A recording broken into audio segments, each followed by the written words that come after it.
Hello, peeps and creeps. Welcome to Fright Club and another episode of Monday Night Frights. I'm Gav from Fright Club NI, and tonight we're being joined by our glorious co-founder, Mr. Danny Brown, and Hello. of course, Joe Lennon is back to talk about Rob Zombie tonight. So, this will sort of work out as a kind of like a part two to our previous Halloween episode, because we're going to start talking about his Halloween films first, and then we'll drift into his other films. But first off, guys, how are you? He's all keeping well? Oh, Yeah, same old, same old. Same old. Staying safe. Oh god, yeah. I hope you're wearing Same your shit, mask. different day. That's it, man. That is it. I hope you're wearing your mask when you're out and about. Oh, of course. Of course. Good. I am Belfast's reckoning. I know. Fuck. I was wearing the mask for the first 2 weeks, and then I've started wearing the visor in work because it's a bit easier for me to wear it, and I just think it's easier when you're working and stuff. But yeah, so I kind of jump between the two. So no, but it's all good. I have to wear it during driving lessons, and see like trying to wear a mask and you're driving and it starts to like creep up your face and you're like, shit. I'm gonna say no, yeah, it's pretty good. Most people have been wearing them, which is good. Yeah. But there's been a couple of dickheads out there that aren't doing it, but sure, it's Northern Ireland for you. But of course, no, that's all good. We're going to actually kick off, as I said, talking about Rob Zombie's Halloween remake from 2007, and then we'll talk about the sequel from 2009. But before I want to do that, there was something that Joe, whenever we were talking about our Halloween episode there a few weeks ago, we had a question from one of our Twitter followers, Adam Nason, who's like been massively supportive of us on Twitter so far. If you can follow on Twitter, check him out. He's the host of the Spit Roast podcast as well. Awesome. They do an amazing podcast, and he's actually a filmmaker as well. So he's filming a horror movie at the minute called Trespassing, which you can follow him on Instagram. But he asked us a question that I forgot to say in the last one. So we're going to do that really quickly first, just out of respect for him. And his question was, what sets Halloween apart from all the other slasher movies in the 1980s? Now, we sort of did answer that a little bit, but what do you think, Joe, first about the original Halloween and the Halloween franchise, I guess, that sort of set it apart from other slasher movies? Well, for me, it was the type of thing where it kind of goes back to Mustafa Akkad, who decided that, I don't want it to be explicitly gory and violent, And I know that probably when you get to Halloween 4, 5, and 6, they did become a little bit more, but, compared to, like, say, Texas Chainsaw Massacre, or Nightmare on Elm Street, they are tame, So I think they did stick to that, fairly well, But yeah, and they did have a consistent story, kind of with like Jamie and stuff. So, that did, because as I say, the other slasher films, everything was just different. It was different characters, Yeah. A lot of the other slasher films were just kills for the sake of kills, but they kind of tried to keep some sort of story thing. I would say the main thing about Halloween was we talked briefly about the point of view, the POV. Yeah. We did say that was the thing that kind of stuck out from other slasher movies, even though there was a few slasher movies that had toyed with that idea way back. Right, I think we mentioned Peep and Tom way back to 1960. Kind of brought that in, but yeah, that would be two of the main points. Danny, do you want to jump in there, or are you happy enough to? Is there anything you want to say about Halloween, Danny, before we crack on? It's one of those ones I watched the original. I've seen the first one, and I've seen the first of the Rob Zombie ones, and then I've seen the latest. The latest kind of sequel, like further on sequel. And it's one of those ones that I enjoy it, but I wouldn't be like one of my favorite. I don't think. I actually kind of prefer the Rob Zombie ones because it has a bit more backstory to it. Ooh, this will be interesting because I know you're not a massive fan of the old stuff, and I know you've watched a good few of Rob Zombie stuff, so this will be an interesting conversation. I'm looking forward to get into it. But yeah, so thanks, Adam, for the question, and thanks for all the support so far on Twitter. We'll crack on then with the Rob Zombie Halloweens. This movie, I didn't actually see. His movie came out in 2007, Not right? Yeah, 2007. I Yeah, probably 2007. didn't see it until a few years after that because I was just like, fuck that. I don't want to watch a remake of Halloween. And it was actually Gary, Danny. It was actually Gary Michael Haga. Shout out to Burt Reynolds. Yep. He sort of basically twisted my arm a few years ago and said, "Look, just watch it. It's different." And I did watch it. He loves all that. Like, yeah, I kind of didn't mind it, but I want you to sort of tell us what was your opinion whenever it was first announced. Was it something that you really cared about, or was it something that you got into afterwards? And what was your opinions on Rob Zombie's reimagining of Halloween? Well, it was the type of thing where obviously, by that point I had seen the first like 8 movies, and I think after Resurrection I just wanted something, to cleanse my mind. And when I kind of heard about Rob Zombie, I didn't really know much about him at the time. I knew he was a musician and stuff, but I was kind of like, okay, that would be interesting to see kind of like his take on it.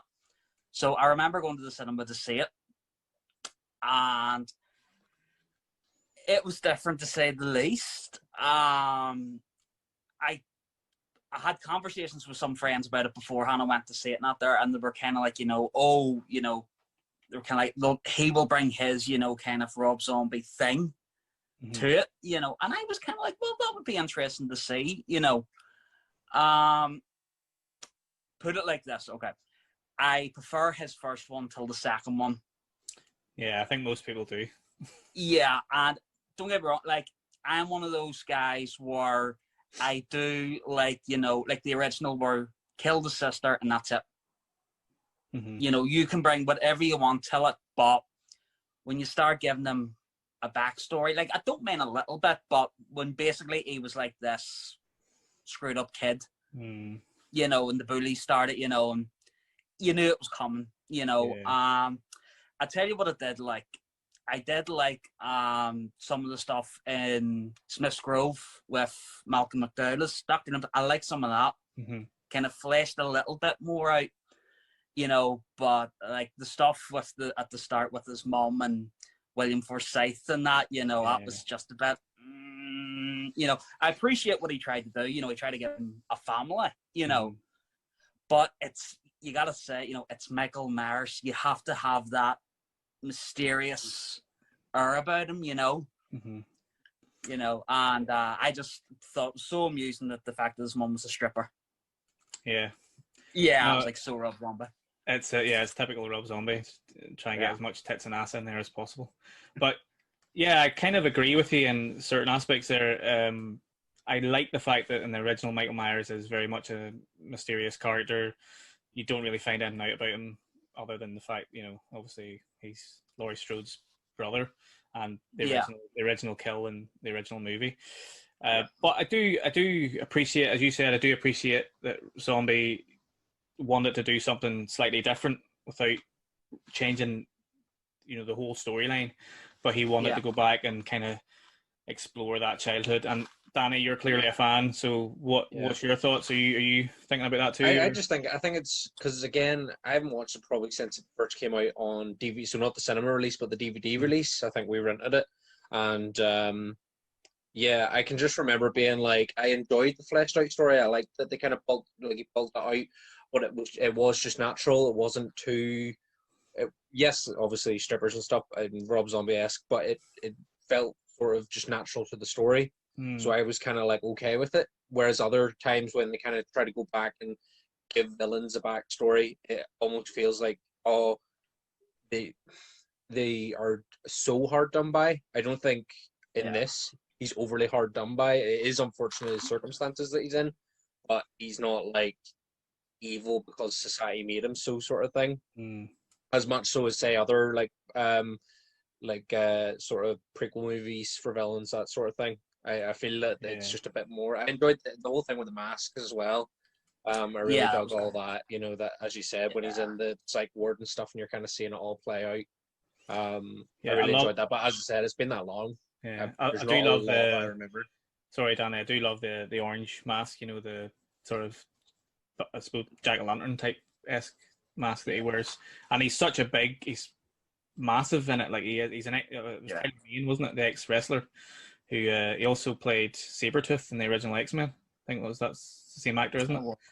I mean, he's massive and he looks fucking awesome. Like he's long hair, he looks like a real bad bastard. Like he would rip your head off. Like, but I know what you're saying, Danny, with the whole, a lot of villains, they sort of get changed. Sometimes they get changed from being a villain, and they're like, oh well, we have to sympathize towards that villain and why he became bad. Yeah. I don't know. It's kind of 50-50 for me. I think it's a good reimagining of it. With, you know, they did enough, they changed enough and made it new and different enough for it to be different. You know, it wasn't like a Gus Van Sant Psycho remake type esque. Oh God, no. Let's not go there. No, no. Yeah, there was enough in that reimagining, and I think that it was worth it, and I quite enjoyed it. It was different. It's not as good as the original for me. I always loved the original and the classics. I think I don't know if it warranted a sequel. And I'll be honest, the sequel to it, which came out a couple of years later, I have seen it, but I can't really remember anything about it, which kind of tells you everything you really need to know. Like it was forgettable to me, you know. So, Joe, are you a fan of the sequel? You said you weren't a fan of the. No. I remember going to see it, and I sat and I watched it, and I came out, and I literally went, "What in the absolute fuck did I just watch?" I did. I sat there, and it was like it dawned on me. I've thought about it over time, and I'll use this kind of as an example. I was watching a while ago. I was watching like the making of Tim Burton's Batman movies, and I was watching the making of Batman Returns, and Tim was very hesitant about doing the second one, and the way they got him to do it was, well, do you know what? What if the second one was just a Tim Burton film? Right. And I have a feeling that that's how they probably got the rub, where it was like, you know, if you don't have to stick till, you know, kind of like the mythology, if you want to branch out a little bit more, because you've kind of done it in the first one. Mm-hmm. So I think that's kind of probably how they've got to him, you know. So, but it was just what I mean, the thing with his mum and the horse, and just no, I'm sorry, just, you know, like, and I know people. That sounds like a porn movie. I was going to say, it does. This is interspecies erotic. Exactly.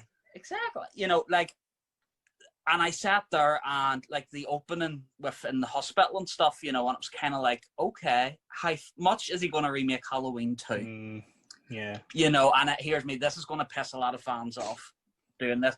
But thankfully, you know, it was like a little pre-teaser, you know, and I kind of wish you would have just ripped Halloween 2 off, to be honest, because it was like, what are you doing? You just... No, nothing, sir. And I hated the fact that they changed Loomis's character just drastically.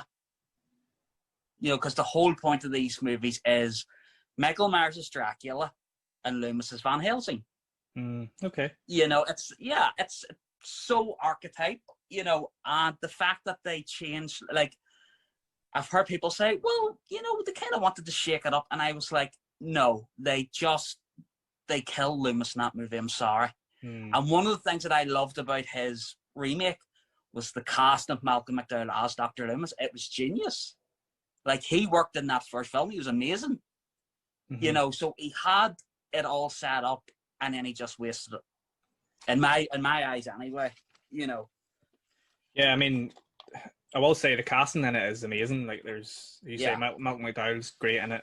Tyler Mane's pretty good as, you know, as Michael. Brad Dourif's in it as well. He's the sheriff, isn't he? Yeah, as Sheriff Brackett. Yeah. Obviously, Sherry Moon and Bill Moseley are in it. You know, decent. Daniel Harris and Dee Wallace is in it as well, which I completely forgot about. He's in it. Big fans of Dee Wallace here at Fright Club, and I love Dee. And obviously Scout Taylor as Laurie. But yeah, great cast. Danny Trejo as well. You know. Yeah, I'll tell you this. I met Scout. Right. At a Harcon Sheffield, and I was getting her to sign photo for me, and she was kind of like, "So, do you like the Rob Zombie Halloween movies?" And yeah, and I'm there, and I was like, "Do I bullshit and be nice, or do I just go full Mark Kermode on her and start, And I kind of said, okay, I'm going to be honest with you. I don't mind the first one, but the second one was just, I'm sorry. And you know what? She surprised me a wee bit. She was kind of like, okay. She says, I can get that. Yeah. So, It's funny how a lot of actors that do sequels, they do tend to obviously lean towards the first movies, and then they kind of they maybe not like the second movies so much. Maybe they didn't really want to do it, or the script changed. I mean, I remember talking to Shauna McDonald at the Belfast HorrorCon a couple of years ago, and she did obviously The Descent. She was in The Descent. Yes, I was working at it, so I was speaking to her before it, and we were having a bit of a chat about The Descent, and she said that she obviously loves the first one. I mean, it's really close to her heart, but the second one, they promised her different things, and they promised the story would be different, and it ended up changing it quite a bit. And she said that she's not a fan of the second one. Without her actually coming out and saying she hated it, she basically just screwed her face up and said she wasn't a fan of it at all. So it is weird how some actors don't like doing the sequels. Maybe that was. Do you know what? Yes. Sorry, you got the nice answer, because I was there and I met her, and my friend was like, "Go on." I asked her about part 2. And I was like, God, okay. And she signed it for me, and I said, so Shauna, what's kind of, your views on part 2? And she looked at me and she was like, there's a Descent part 2? Really? Yeah, which I loved. She probably got asked that quite a lot, so she was at that point she was probably really just pissed off and tired. I think she was quite pissed off that day anyway, but no, she's lovely girl.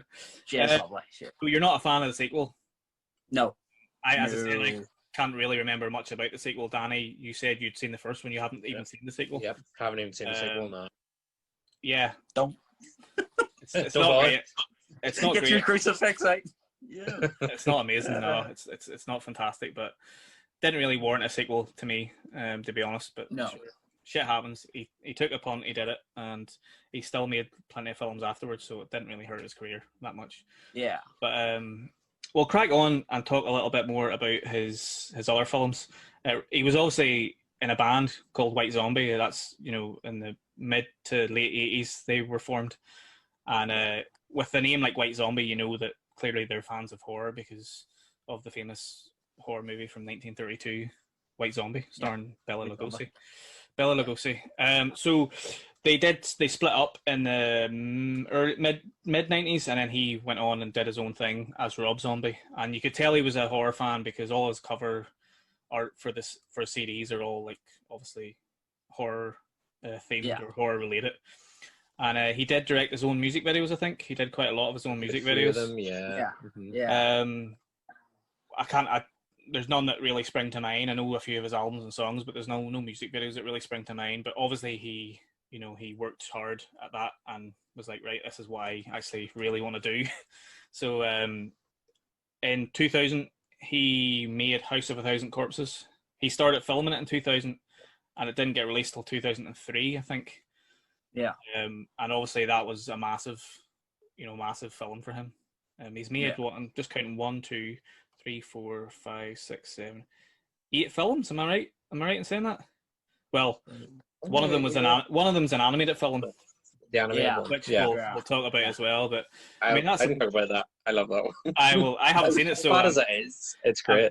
I'm actually excited for you to talk about that because I haven't seen that one. But so House of a Thousand Corpses, everyone kind of loves this movie in a weird way. They really, really love it, or they just love it because it's just a fucking schlocky, whatever. Clearly a massive fan of Texas Chainsaw Massacre, Rob Zombie, because this was very much a homage to Texas Chainsaw Massacre. And we'll want to hear your thoughts on that, Danny, because I think you said when we were talking about doing Rob Zombie, you said you were quite a big fan of the Firefly sort of trilogy. What's your thoughts on House of a Thousand Corpses then? When did you first see it? I think the first time I seen it, I think it was just like, when Film 4 would do the like late night horror stuff. and they were doing yes. a showing of this, and I was just kind of like, "What's this House of a Thousand Corpses?" Thinking it was going to be some like really old sort of horror film because the title of it kind of implies like it's some old timey House on a Haunted Hill type thing. And then I started watching it and was just like, they're going through and they get to Captain Spaulding's like House of Curiosities and fried chicken. From there, I was into it. I was like, who is this? Like straight away, I was kind of like, fuck Bounds, like fuck him, don't like him. But then Captain Spaulding's personality came out, and I was like, all right, okay, I can see what's happening. Sid Haig just brings such character to Captain Spaulding. It's phenomenal. And then from there, obviously, it's just an insane roller coaster of like, it's a disgusting movie, but because of the characters, it really like you're so attracted to it because of how zany the characters are. But they are horrible people, and the stuff they do is horrible, and the creations they make, and it's funny how the most normal characters in it are the worst. And then you get the likes of Tiny, who is a lovely giant. So he's obviously meant to be like this. He's obviously got like giantism, and he's disabled. He's obviously mentally disabled and stuff. But he's actually genuinely the nicest character probably in the whole film. And all the normal people are awful, horrible people. And but it's got so much character. And then you get, obviously, I think it's one of those ones. I think with this trilogy, whatever one you see first is going to be your favorite, except maybe the last one, Free from Hell. Not so much, not as keen. It was okay. But between Devil's Rejects and House of a Thousand Corpses, whoever you see first is probably going to be your favorite.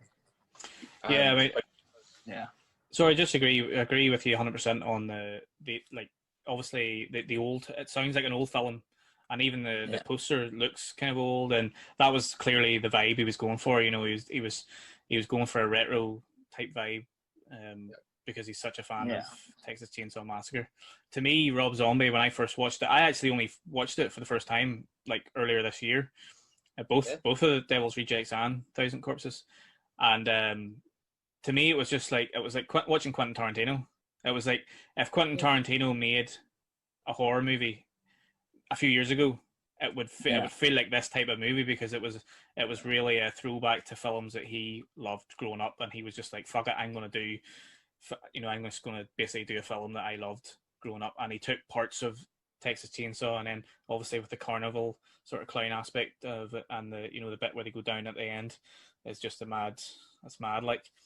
And, it's an absolute acid trip, especially really, when you get to the end of House of a Thousand Corpses and you see Dr. Satan, you're just like, I know what's going on. Like, where have we descended to? Like, it's it's very clearly meant to be hell or something close to hell.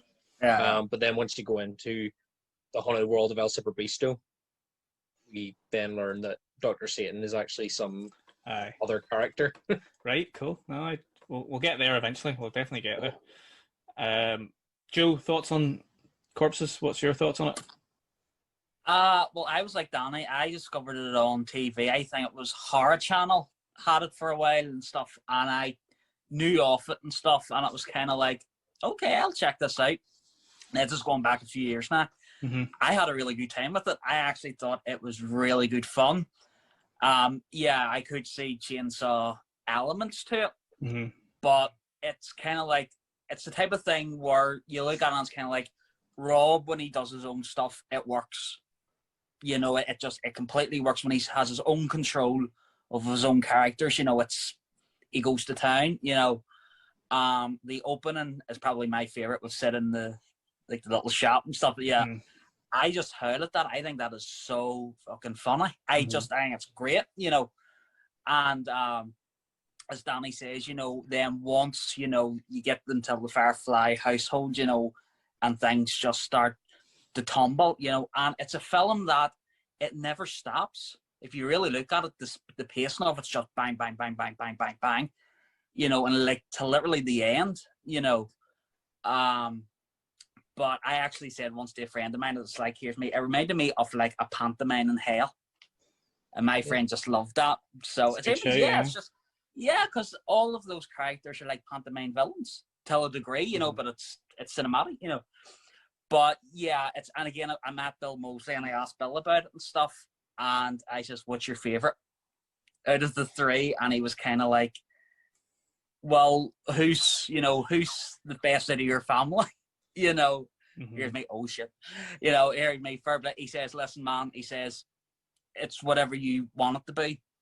He says, "I've met fans all over the world, and it's either House, Devils, or Three from Hell." So that's the best way, because I hate when people ask, what's your favorite, but yeah, no, I do enjoy House of a Thousand Corpses. I think it's more actually closer to Texas Chainsaw 2 in terms of tone. Yeah, it's got the humor. It's got the humor there. It doesn't take itself too seriously, and it's kind of even when you're in the house, there's parts where it's lit up similar to Texas 2, and obviously the characters, they're, as you said, Danny, they're fucking really horrible characters. They do horrible things, but they're like comedy characters. They're like pumping characters. They're playing to the audience. They're playing to us watching it, and it doesn't take itself too seriously. And I think that's why I prefer it to Devil's Rejects.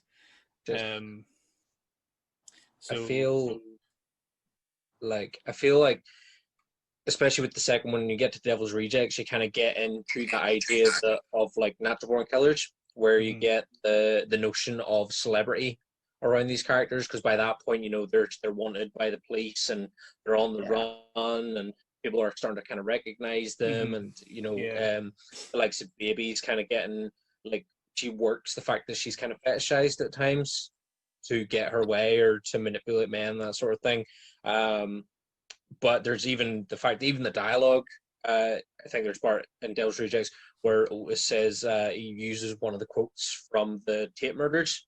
"I'm the devil, here to do the devil's work." So, I mean, it's very clearly, it's moving that shift from like the House of a Thousand Corpses pantomime homage to horror thing to the fetishization of serial killers, and, how to make villains look like heroes, even though they're still really horrible people. No, that's a great analogy. Yeah, and isn't it the Devil's Reject opens up with a house, and the cops all arrive, and it's the cop's brother, isn't it, from the first one, and they shoot up the house, and they come out in the armor, like makeshift Iron Man armor. It's a great opening to the second movie, and it's definitely a change in pace and tone and approach to these characters. The characters are more mature, the filmmaking's more mature, and just everything in general is a lot more mature. I just preferred the humor aspect of the first movie. Not the humor, but just kind of the more kind of chilled back, I suppose, because in the second one they get very serious, and even Captain Spaulding gets very serious. More serious. I know it's not as much lines, so he's got some great lines. I mean, the bit in the car. There's a bit in the car, isn't there? The son. Yeah, he carjacks or something. The woman, doesn't he punch the woman or headbutt her or something, or what is it he does? Yeah, and then he's like, once I actually have the quote here, "Don't I make you laugh? Aren't we fucking funny?" Aye. I mean, he's like, "We're clowns." And then was it Mum's like, "Oh, you're a clown?" And he's like, "Did I stutter, bitch?" And then, then all turns. I mean, but Sid Haig's fucking amazing in it, and he owns that character. Absolutely owns it. No one else could do it. No. It's like Robert Englund with Freddy, and it's his character. In terms of the writing, like, I don't think it's the best written scripts. I don't think Rob Zombie's fantastic at writing. I don't know if he's got a partner with who he writes with, but I think directing wise, he's definitely, he's improved a lot since his first movies. He went to Devil's Rejects. I haven't seen Three from Hell. Just haven't got around to it. I'll get to it eventually. I know that it got mixed reviews. Most people do prefer Devil's Rejects out of the three. What did you think of Three from Hell? Because I know it got mixed reviews, and I know obviously Sid Haig, God rest him, we lost him. He was quite ill during this, which is why he wasn't in it a lot, and they brought in Richard Breck, who had been in a few of his films previously, and who's a fantastic actor. And he kind of took over that kind of third spot. But what's your thoughts on Three from Hell, Joe? Have you seen it? You've seen it, haven't you? I have seen it. Yeah, it's one that when it was announced, I was kind of very hesitant because, you know, after the way Devil's Rejects ends, you know, that was the perfect ending to me anyway, you know. Mm-hmm. And then, of course, everybody was like, how the fuck did they survive that? You know, so that was on everybody's minds, you know, and stuff. But then when I seen the film, and I did get emotional when Sid came on, because it's literally a few minutes and that's it. Yeah. You know, and it was kind of like, so after, like, it's great that the bit part that he's in, but it's almost like the film loses a huge part of itself after that. You know, there's like this empty void. And I met Richard Brake, and I asked him, listen, what was it like? And he says, it was hard. He says, because everybody in the world just loves Sid and Captain Spaulding. And he says, and here I am coming in as this character, you know, trying to not replace him, but, you know, to fill that void, you know. And I thought he'd done a great job. I really liked his character. But yeah, I'm not a big fan of the film. To me, it felt like it was like a copy and paste of the first two films. You know, it had like mirror images of certain scenes. And then when it got to the end, when they were in Mexico and stuff, and it didn't feel like a Firefly film to me. Right, okay. Danny, what's yours? I would sort of agree with that. I feel like it was just it didn't feel like it was needed.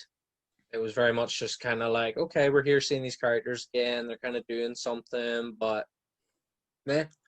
You know, and it didn't even that's one thing I think about, you know, the first two, they were such distinctly stories of their own. Like, yes, House of a Thousand Corpses is an absolute acid trip madness, and the second one is fantastic, like on the run sort of film. This one was kind of, yes, on the run, but also they were kind of just like doing their killery thing.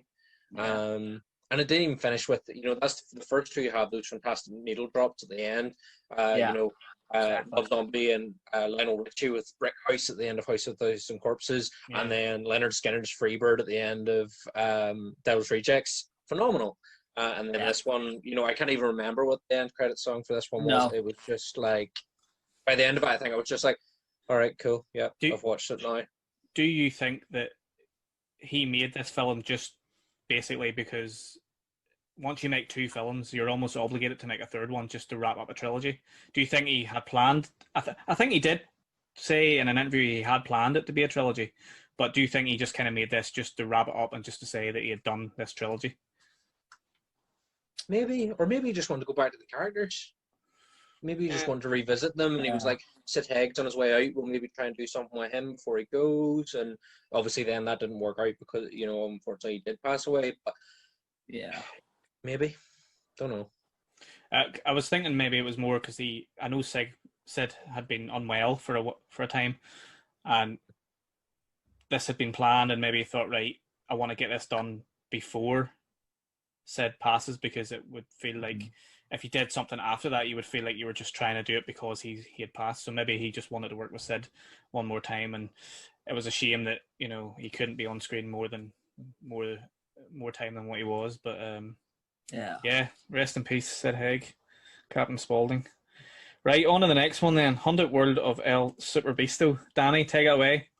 What's this about, and why do you love it so much?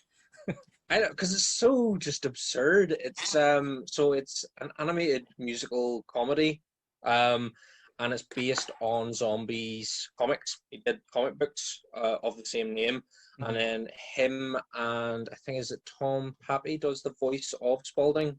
1 second here. Tom Pappy does the voice of El Super Beasto, and so they both co-wrote film together.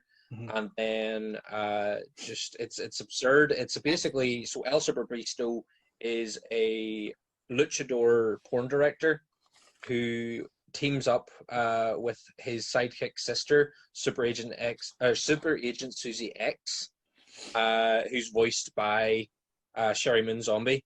And they have to stop Dr. Satan from marrying a stripper who has the mark of Satan on her ass.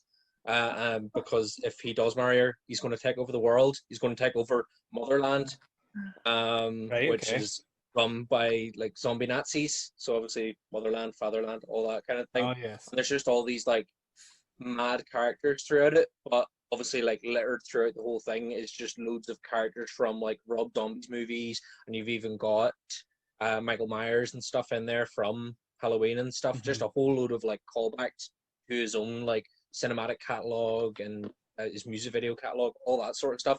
And it's just like he's just literally mushed his brain into this cartoon and then put music to it. And again, some of the there's one of the tracks is called like Cartoon Cat Fight or something, and it's just like the glorification of like female cartoon characters. But it's just insane. Sounds fucking awesome.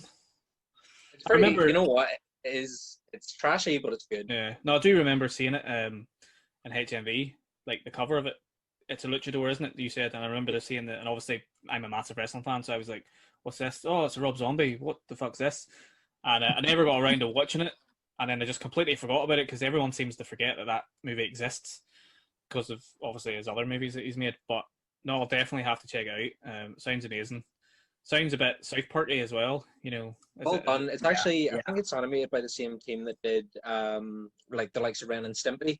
So it's all done with that kind of like, you know, there's something kind of like obviously cartoony and funny about it, but also kind of gross. Like there's obviously real like the way the body's proportioned. It's all like strange and doesn't look right and bulbous and slimy and all that sort of stuff. But yeah, it's fun. It's a fun one. Joe, have you seen it? I have, yeah. What do you think? How can I add to that? I mean, Danny delivered that amazingly. You know, perfect. Basically, it's Rob's Avengers. You know, it's like everything that he's done in one movie. I was so intrigued to see it because I was like, really? Rob Zombie's doing animation? Really? And then it was a musical. It was like, okay, this will be good. And yeah, I just had a really good time with it. It was the same thing with with when I seen House for the first time. I was like, okay, and I had a preconceived notion, you know, and then I wasn't expecting till all of those characters to be in it. So then that just blew me away even more, and it was like, yeah, this is really good. Yeah, it's the bar scene when you walk in and you can just see that there's even some characters that aren't from his movies, but they're just like other horror characters, just kind of dotted in the background and stuff. So it's a fun horror bingo when you watch like the bar scene in it. Exactly. Happy days. No, I'll have to definitely check it out, and I'll let you know what I think of it. I'm sure I'll get it on streaming somewhere, or I'll rent it or something. But right, on to the next one then. 2012. So I think he was still releasing music around this time. He had released another album, and then he went on to write and direct what I think is his most mature piece of filmmaking, Lords of Salem. I actually only watched it for the first time about 2 days ago. I had seen parts of it. I think it aired on the Horror Channel or Film 4 or something one night, and I remember seeing parts of it. You know, I maybe watched an hour of it, but I didn't watch it from start to end. And it was mad because I didn't fully understand what it was, because I didn't sit down at the start. I'd missed kind of a good part of the start of it, and I also knew it was about like Salem and the witch trials and all that sort of stuff. But I watched this the other day and I really, really enjoyed it. I thought, fuck, this is just, you can see the step up in terms of filmmaking. And you know, I know a lot of people don't like it. It's, you know, it's just trashy and shitty acting or shitty writing, and it does have its flaws. But I just think there's a lot with it that I didn't like. There was definitely stuff that I was just like, no, I don't like that. But there was enough good stuff in there that really impressed me. Who has seen it and who hasn't? Danny, you first. Have you seen it? No, I've seen it. Yeah. Yeah. What do you think of Lords of Salem in terms of where would you rank it in kind of? I enjoyed it, as you said. Oh. I would probably rank it third. Right. I would probably Okay. go third for me. So it would be House of a Thousand Corpses, Devil's Rejects, the Lords of Salem, El Superbeasto, and then probably 3 from Hell in terms of like the 5 that I can remember seeing. Right. I need to watch Halloween again to decide where it would sort of slot in there. Mm-hmm. But yeah, no, I really, you know, it's one of those ones that's got really good visuals, the storytelling is good. Is good. You know, there's obviously some stuff that could be done better in it, but I think it's definitely is one that I was really intrigued by in terms of like whole characterization with like the older women below and her living above them and everything that's going on there. Yeah, no, I enjoyed it. I think I liked it so much because I'm just a big fan of the Salem witch trials, and I just like that whole idea of, you know, witches hundreds of years ago burned at the stake, and I like how he modernized it and made it kind of modern and told his own story within that without sort of stealing too much from previous films that had explored that subject. And as you say, there was something kind of Macbethy about it. Yeah, they're definitely funny. 100%. That's exactly what I thought. The three witches, the older witches, Patricia Quinn, Judy Geeson, and Meg Foster. Dee Wallace. Meg Foster. Meg Foster, yeah. She's the ancient one that comes back. She's the ancient one. Yeah. Dee Wallace again. Big fans of Dee Wallace here at Fright Club NI. But Patricia Quinn, you know, legend, and Judy Geeson's amazing in it too. I think she's been in a couple of Rob. Well, they've all been in a couple of Rob Zombie movies. Yeah. Sherry Moon Zombie. I don't know if she's the greatest actress. She was okay in Corpses and Rejects because she's part of a trio. I don't know if she can really hold a whole movie herself. She did okay. You know, the writing. Rob Zombie's not the best at writing dialogue and stuff like that. He can come up with good ideas and he's good with visuals and that, but he's maybe not the best with dialogue. But I think it was I was quite impressed. I thought it was better than what I thought it was going to be like. Joe, what's your thoughts on it, and where would you rank it in kind of his? Ooh, probably if I had to do some ranking saying, so for me it would be Devil's Rejects, House. That's a hard one. So those two, probably 31. Because I really did like 31. Really? Oh. Yeah. Oh, okay. Probably Lords of Salem, and then El Beasto probably. Yeah. Right. Very good. Yeah, it's the type of thing where I remember it came out, and a friend of mine who was a Rob Zombie fan basically said they hated it. And usually I don't go off with other people saying, I'm going to judge it for myself. But I was really surprised because my friend that does like his movies now. And I said, what do you not like about it? And they said that it was so not Rob Zombie. Whereas when I did watch it, you know, it was kind of like, I know what they meant. Mm-hmm. But yeah, I agree with you, Gav. You know, it's very mature.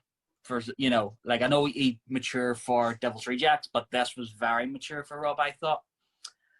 And I just like the old style vibe that it gave off. Mm-hmm. You know, and as I say, you know, he did modernize it, but he still maintained that kind of very old traditional witchcraft kind of feel to it, which I absolutely love. I love stuff about witches and stuff. Always nice to see Patricia Quinn. Oh, you know, and Meg Foster and stuff, and Judy Geeson and stuff. But yeah, I would agree with you. You know, there's a lot of stuff in it that works, and then there's a lot of stuff that doesn't work. So it's a 50-50 movie for me. This film doesn't feel like a Rob Zombie movie in the traditional sense, whereas in Corpses and Rejects, he's very much, you know, these guys are just killing people. And I mean, Rejects is especially, there's a couple of scenes in Devil's Rejects that really turned me. The bit where they go to the motel and there's the older couple. And he tells the older lady to take her clothes off, and he's being really, and that just really turned me, and I kind of was put off by how far they went with that, which is obviously because the characters are horrible people. But with Lords of Salem, he kind of went, right, I'm not just going to go out here and make, you know, the horrible characters for the sake of it. I'm actually going to tell a horror story. I'm going to kind of go a little bit more old school with the classic kind of horror tales, and I think he did a great job. And it's definitely the movie that has some of the most amazing visuals out of his films that he's done. And I don't know who helped shoot it with him. I don't know who his cinematographer is, but some beautiful visuals.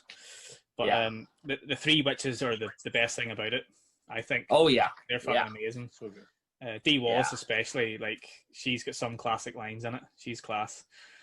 But yeah, I think it's really good. And then he suddenly just takes a complete nosedive.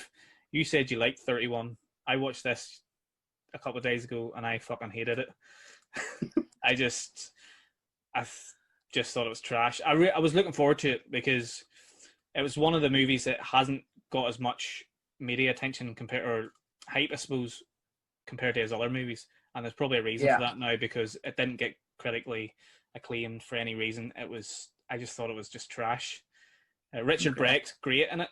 I like Richard Brecht, but everyone else is awful. I'm sorry. I think it's an awful movie. Well, Meg Foster's decent. I'm being a bit harsh. The cast are okay.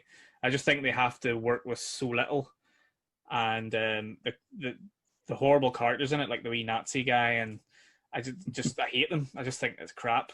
It's really, really shit. Have you, Danny? You were telling me you haven't seen it. I'm gonna let you two battle this one. I haven't seen this one yet. It's definitely one.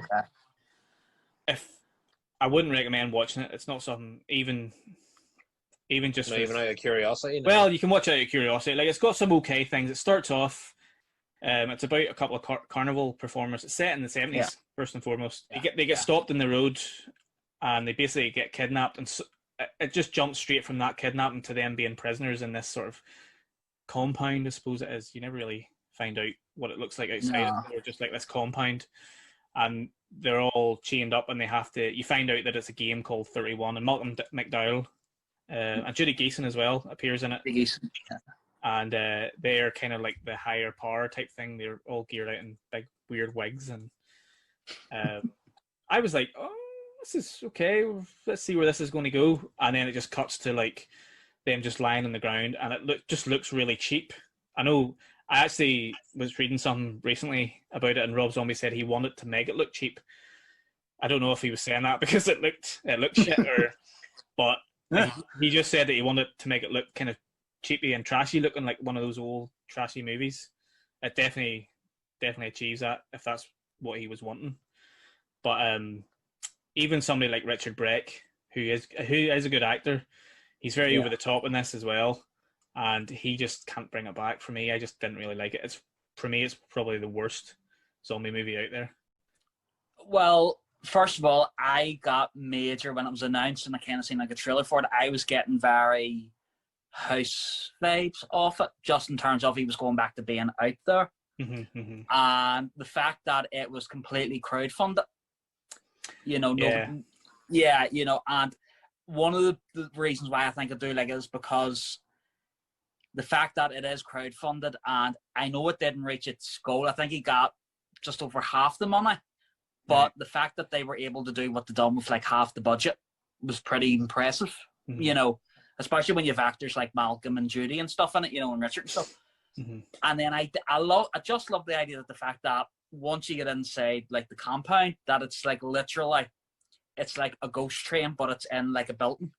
You go from one set piece to another. Yeah. And I love the fact that it had so many different characters in it, and I just loved the whole 70s vibe. Again, going back to like House and stuff, it was kind of like, I'm going back to that kind of like his early roots, so to speak. Richard Brecht's probably my favorite actor in it, because I did say to him, "You scared the shit out of me in 31." He loved that. He was like, "Oh, thanks, man." He's proper evil in it, like, and he's brilliant. He is good in it. I will say, he is really evil, and he does put in a good performance. I will admit, it does lose the wheels towards the end. I will admit that, but I think I liked it more because I was expecting it to be a lot more crummy than what most people think it was, because the fact that they didn't have a major budget, and I do think it's amazing what they did with so little, Yeah. So I know it's not Shakespeare by any stretch of the imagination, but it's possible, you can watch it with a few beers, let your hair down. So I doubt I'll ever watch it again. Maybe I'll give it another go. But I doubt it. I just think. Sure, we'll watch it. You're right. I forgot. Sorry, Danny, go ahead. What are you saying? No, I was just saying we'll watch it together. We'll have a movie night. We'll have a movie night. We'll let our hair down. Oh, and then I get this angry call like, "Fuck's sake! I know. What have you done?" We both hate it. We don't like Fuck it. you, Joe. Blacklisted. No, I mean the premise is pretty good, but I actually did, and obviously it was I forgot to mention that. Yeah, it was crowdfunded, so clearly they were only working within a certain small budget. A lot of that was probably going to the cast members, Yeah. pay, Yeah. and wherever they filmed it, you were saying about the set pieces. I was expecting more from the set. The first room was, remember the big red room where they're all tied up. I was like, okay, they're going to go from room to room, and it's going to be a sort of kind of like a Saw-esque, or remember that film Cube? Do you remember that film? Yeah. Cube? Oh, yeah. Where they go into different rooms and they have different tasks to do and different things. Like that. I thought it was going to be more like that, but it basically turned into like, it was kind of like a maze where they were being chased by this. So it starts off with like the little person who's got the big swastika, and I was just like this isn't even like, there was just nothing. I was just like, what the fuck is this?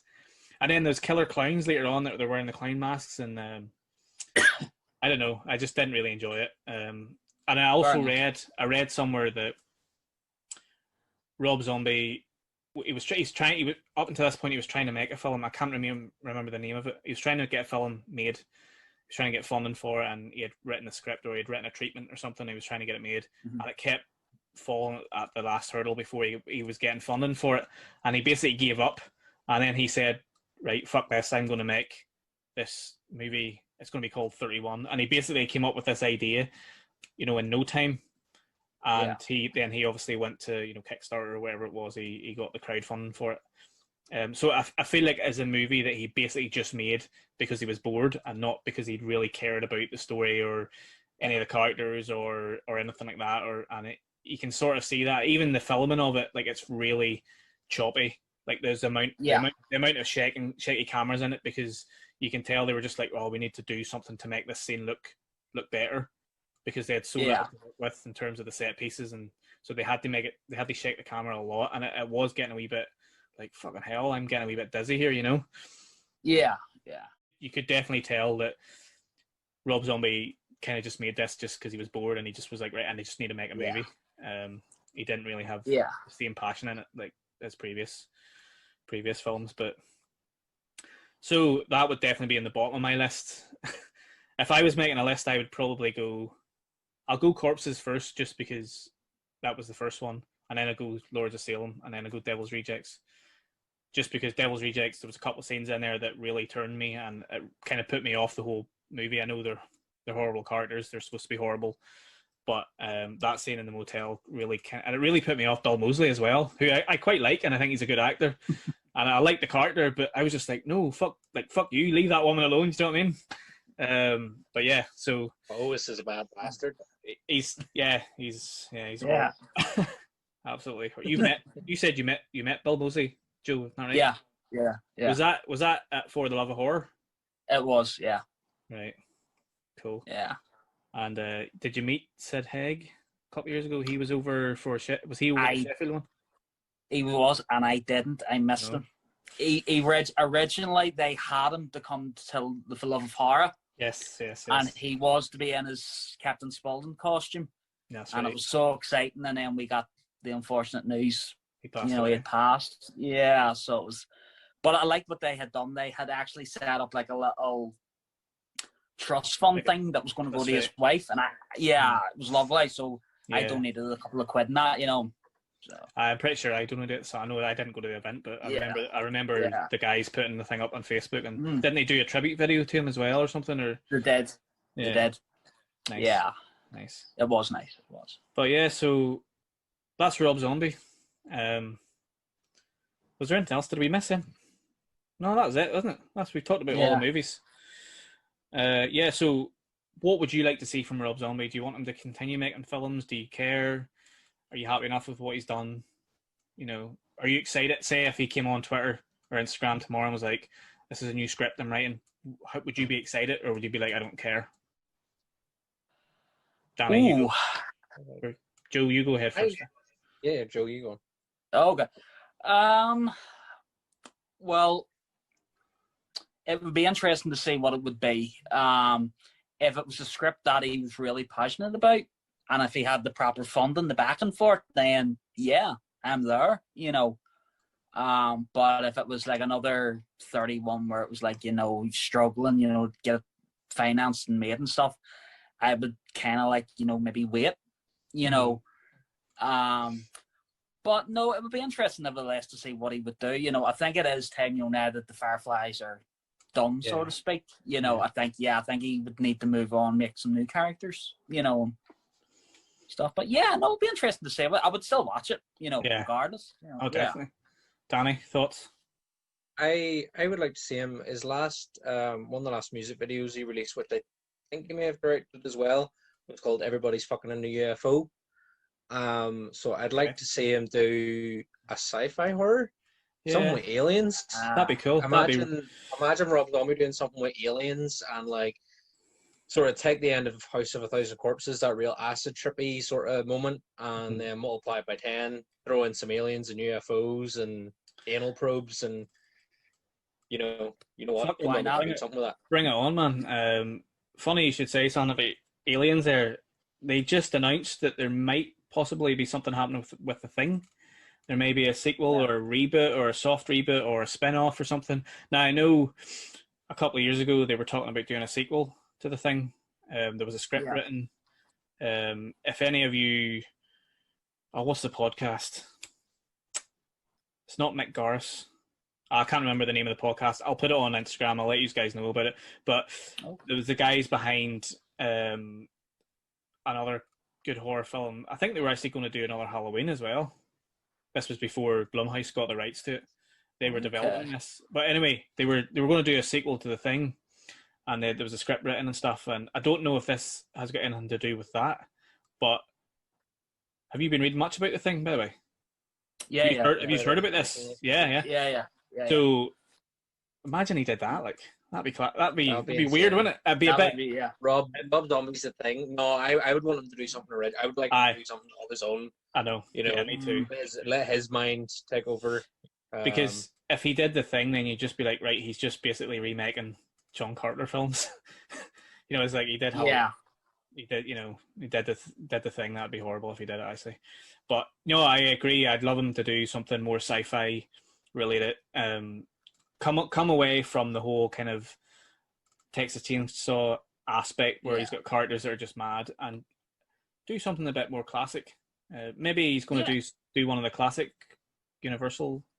You know, apparently they're going to be doing a lot more of those. Excuse me. They're going to revisit a lot of the classic Universal monsters now. I know they've announced Invisible Man.